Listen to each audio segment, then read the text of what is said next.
Bem, meus amigos do bairro do Ribeira, estou recebendo aqui a vereadora Sandra Kennedy, porque está acontecendo um problema bastante delicado com dezenas de famílias do bairro Arapongal, que estão na iminência de serem despejadas. E eu gostaria que a vereadora explicasse o que está acontecendo, é um problema social, na verdade, o que está acontecendo e o histórico dessa desocupação. Bom dia, Cristiane, bom dia a todos os ouvintes aqui da FM, é um prazer falar com vocês, mas é bastante delicado a situação que hoje nós vamos tratar. Eu fui convidada, Cristiane, pelos moradores a participar de uma reunião no domingo anterior, domingo passado, e logo na segunda-feira esses mesmos moradores estiveram na Câmara conversando com todos os meus colegas vereadores naquele momento. E trata-se de uma ação civil pública que foi datada de 98, portanto ainda governo Samuel, em função de uma ocupação em área de APP, área de preservação permanente. Portanto, é um problema ambiental que gerou essa ação civil pública. Todos os prefeitos até então, inclusive no meu governo, nós lidamos com esse processo, ou seja, os governos anteriores tentaram entrar com recursos, tentaram, enfim, reverter a situação, mas quando eu particularmente assumi, já estava transitado em julgado, como é o caso hoje, né? O que acontece é que o prefeito municipal e sua equipe se reuniu na quinta-feira anterior, portanto no dia 22 de março, com os moradores dessa região ali da Vila Ouro e Vila Pinheiro, informando que eles tinham a partir do dia 10 que desocupar a área, porque ele estava condenado, portanto ele teria que pagar R$500 por dia se as famílias não desocupassem no prazo acordado e determinado de 45 dias pela juíza aqui da terceira vara. E as famílias, são mais de 50 famílias, Cristiana, que moram lá. E são famílias, grande maioria delas, que depende daquela área como único local de moradia. O único local de moradia, repito, porque algumas poucas sim tem lá como área de cultivo, tem lá como uma segunda casa, mas isso é minoria. O caso social é bastante grande quando o prefeito se reúne com as famílias, e por isso que elas nos procuraram, ofereceu basicamente um caminhão para fazer transporte da mudança, um local para guardar os pertences, 2 meses de aluguel social para quem cumprisse aí os pré-requisitos, e é um aluguel social de R$350, portanto bastante defasado. É uma lei que criei ainda no meu governo, mas não foi reajustado o valor, e as famílias ficaram, não tem outra palavra, desesperadas e com razão. Porque o que fazer num espaço tão curto, o que fazer depois de 2 meses, e ainda outra questão, afinal quem não está, foi e está bastante confusa ainda a definição da área e também dos moradores, enfim, de quem está envolvido ou não nesta ação. Então, uma ação, eu lamento muito, eu tenho avaliado como muito insuficiente a ação da prefeitura nesta questão, porque uma insegurança e um clima de terror muito grande por conta das famílias, em função dessa questão do prazo, em função dessa incerteza do seu futuro. E eu tenho insistido nas vezes que a prefeitura colocou algum interlocutor, algum representante seu lá na Câmara, e depois nós fomos agora, semana passada, eu acompanhei um grupo de moradores que foi até conversar com o prefeito não posso dizer se não estava ou se não pôde atender, enfim, não nos atendeu, e sempre a interlocução não há o que fazer. Nós sabemos que não há o que fazer do ponto de vista jurídico, as famílias não reclamam, não pedem para continuar na área. O que há efetivamente que se fazer, um governo que tem um mínimo de sensibilidade social, é pensar um programa, uma transição, uma alternativa para essas famílias. Primeira coisa que você precisa numa questão desta é ter prazo. E a quem que você solicita o prazo? Ao autor da ação, que é o Ministério Público do Meio Ambiente.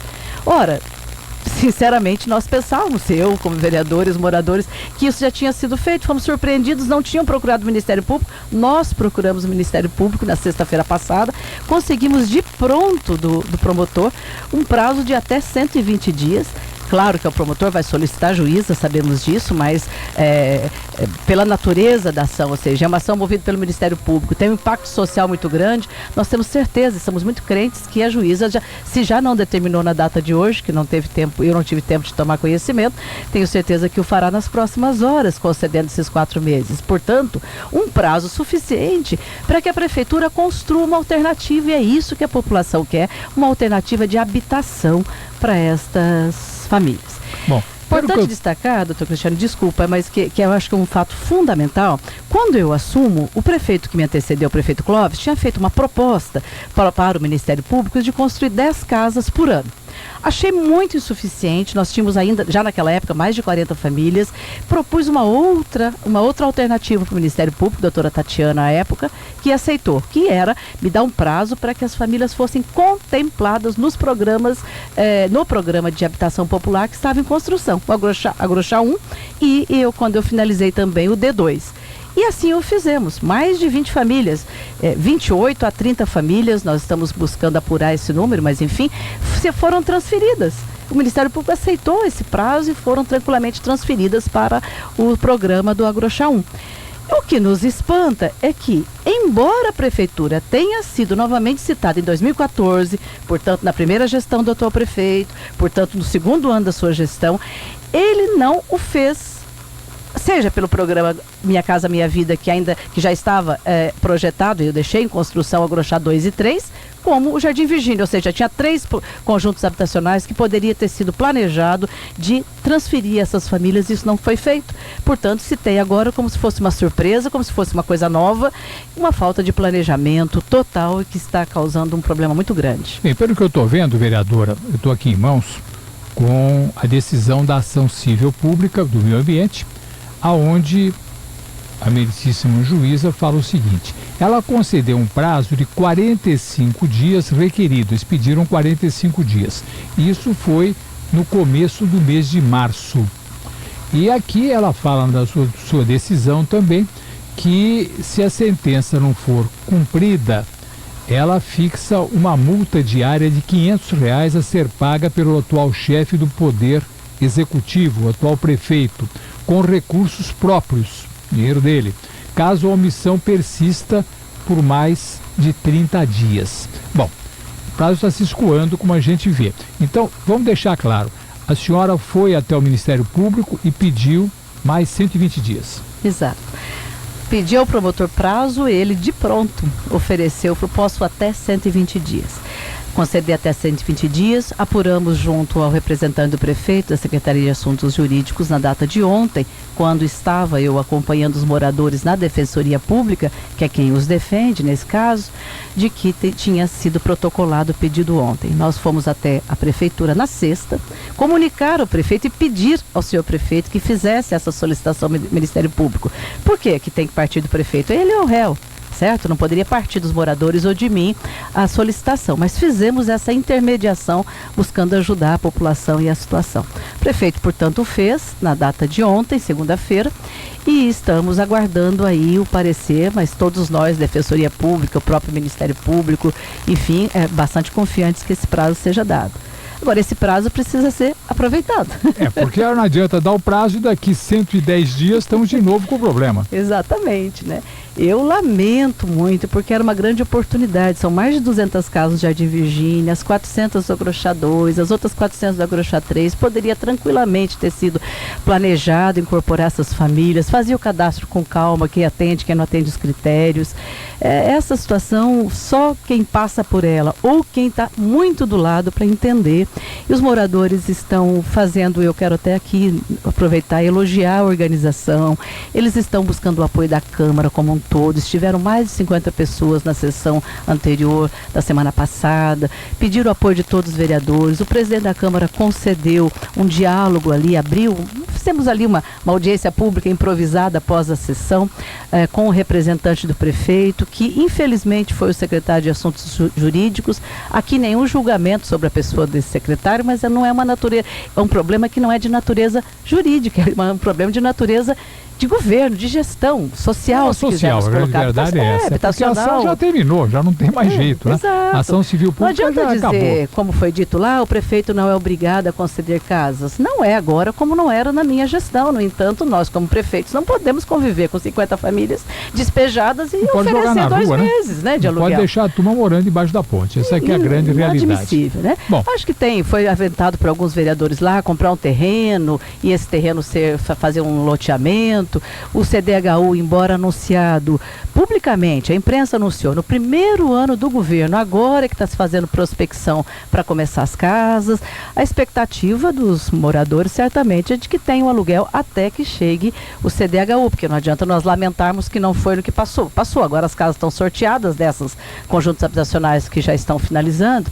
mas o próximo, enfim, 3, 4 anos, o fato é que tem que pensar no futuro, não é? Bom, o certo é a gente aguardar agora se vai sair uma decisão favorável, dando 120 dias, que nesses 120 dias a prefeitura encontre uma solução. A única solução apontada até agora, e isso antes mesmo de conseguirmos o prazo, eu fiz contato na noite mesmo com o líder do governo, quando soube que as casas já estavam começando a ser demolidas, é propor, e foi acatado pela Câmara, construímos essa proposta juntos, na verdade, de apresentar uma outra lei de aluguel, nome que for, emergencial, enfim, que contemple essa situação, seja do ponto de vista do valor, seja do ponto de vista também do objeto da lei. A lei do aluguel social que eu criei, ela não se presta a essa situação, enfim. Mas certamente há de se buscar uma alternativa definitiva para essas famílias. Bom, né? Vamos acompanhar isso aí. E a senhora está intimada daqui uns dias, vereadora, nos trazer como é que está indo a coisa, porque o prazo está acabando e vamos ver se sai essa decisão favorável a 120 dias de prazo extra e depois o que a prefeitura vai fazer. Vereadora, eu quero aproveitar a sua presença aqui. O que a senhora está fazendo na Câmara, além de brigar pela turma aqui do Arapongal? Como é que está a sua atuação lá? Cristiano, eu estou bastante otimista, quero até aproveitar quando você fala brigar pela turma, porque eu tenho, como eu estive aqui na última vez, propondo um mandato participativo popular, portanto fazer junto com as pessoas. Meu objetivo maior é que o meu mandato contribua para as pessoas aprenderem a se organizar, lidar com seus problemas de forma conjunta, organizada, protagonismo social, e eu tenho trabalhado todos os temas de formar os coletivos, de as pessoas buscarem as soluções junto com, usando a força do mandato da gente, mas de forma organizada. Estou otimista com o espaço do mandato. No começo do ano já tivemos um projeto muito bom para o município, a aprovação desse projeto, na verdade, uma lei de emenda, né, parlamentar, aprovada no Orçamento da União, que nos permitiu garantir 750 mil para construir o posto de saúde aqui para o Paulistano e Jardim Virgínia, aquela região. Tem uma região que cresceu muito, Paulistano, Jardim Virgínia, né, conjunto novo, e portanto um valor bastante alto. Tenho certeza que vai ser possível fazer um posto de saúde muito grande, e foi já nos primeiros 15 dias do meu mandato. Eu fiquei bastante otimista em poder ajudar o meu município. Na sequência, você vai trabalhando com aquilo que a população traz. A população me trouxe muito forte a questão dos Correios. Nós vamos fazer uma conta, estimando aqui com o gerente local dos Correios, o seu Eiroz, seu Gerson Eiroz, mais ou menos hoje 6 mil famílias, 6 mil pessoas não contam com o serviço de correio na cidade. Não é pouca coisa. Uma cidade de 50 mil habitantes, 6 mil. Com a entrega do Agrochá 2, se você imaginar 4 pessoas, 2 e 3, se você imaginar 4 pessoas por família, você vai chegar a 9 mil pessoas que não têm correios. Praticamente 20% da cidade. Pois é. E claro, também pensei que era um tema que o prefeito estivesse lutando por ele, processo, ofício. Falei, vou só reforçar isso nos contatos que eu puder estabelecer na direção dos Correios em Brasília. Fui até Brasília, tive uma audiência com o presidente nacional dos Correios. Para minha surpresa, não havia nenhuma solicitação do município de registro. Vim aqui para o nível local, falei, deve ter acontecido algum pleito, não é? E soube que no começo do governo, no começo da gestão em 2013, houve uma reunião com a superintendência em Santos, com o gerente local, onde o prefeito, junto com alguns vereadores, apresentou o problema e voltou para casa o executivo, portanto o prefeito, com uma tarefa a ser cumprida que não cumpriu ainda, que era denominar, botar nome nas ruas para que depois os Correios pudessem replanejar os serviços. Foram feitas uma ou outras ruas, um trabalho muito pequeno que a agência considerou ainda, a gerência local aqui, que não dava para mudar os territórios de atuação dos Correios, ou seja, mudar a divisão da cidade aí, de acordo com cada carteiro. Aí, de posse com essa informação, foi muito importante eu ter tido audiência com a Presidência Nacional dos Correios, porque a gente, claro, você está falando no último nível, né, com o presidente. Aí ele assumiu o compromisso de que vai atender o nosso pleito, estamos organizando aí, ele vai mandar pessoas aqui para registro agora no mês de maio, e nós esperamos ter esse problema resolvido mais a curto prazo. Remanejamento de pessoas, redefinição, mas não são só os bairros novos não, como Jardim Virgínia, enfim. Vereadora, e outros 2 temas importantes, a senhora conversava comigo antes da gente gravar essa conversa. Pois é, Cristiano, a reforma da Previdência preocupa todos nós, todos os brasileiros. E eu quero elogiar meus colegas, a Câmara de Registro, conseguimos aprovar por unanimidade uma moção de apelo aos 10 deputados com o maior número de votos aqui na nossa cidade para que votem contra a reforma da Previdência. Acho que isso foi uma maturidade política muito grande, porque todos temos que nos unir em defesa da Seguridade Social, especificamente da Previdência. Outro tema que nos preocupa muito é o funcionalismo. Nós temos hoje, prometo trazer esse número preciso em outra oportunidade, mas passam de 300 funcionários que ganham menos de um salário mínimo na Prefeitura de Registro. Absurdo. Então, eu participei de uma assembleia grande dos funcionários, estão com greve marcada de um dia para o dia 10, greve de um dia para forçar a negociação, para que o prefeito dê uma resposta. É um absurdo, 4 meses que eles aguardam, 3 meses, né, que eles aguardam uma resposta do Executivo para suas reivindicações, e não houve uma manifestação sequer, e tem greve com tempo indeterminado a partir do dia 17. São vários temas, mas que eu estou bastante animada com esse espaço de atuação no Legislativo. Bem, vereador, nos próximos dias nós vamos voltar a conversar sobre a questão das famílias do Arapongal, que eu acho um assunto muito importante, e também vamos conversar sobre problemas de transporte no município e outras questões. Vereador, microfones da 99 para suas despedidas. Muito obrigado, Cristiano, e um prazer voltar aqui e falar com vocês. Um grande abraço a toda a população de Registro e contem com o nosso mandato. Conversamos com a vereadora Sandra Kennedy. 11 horas.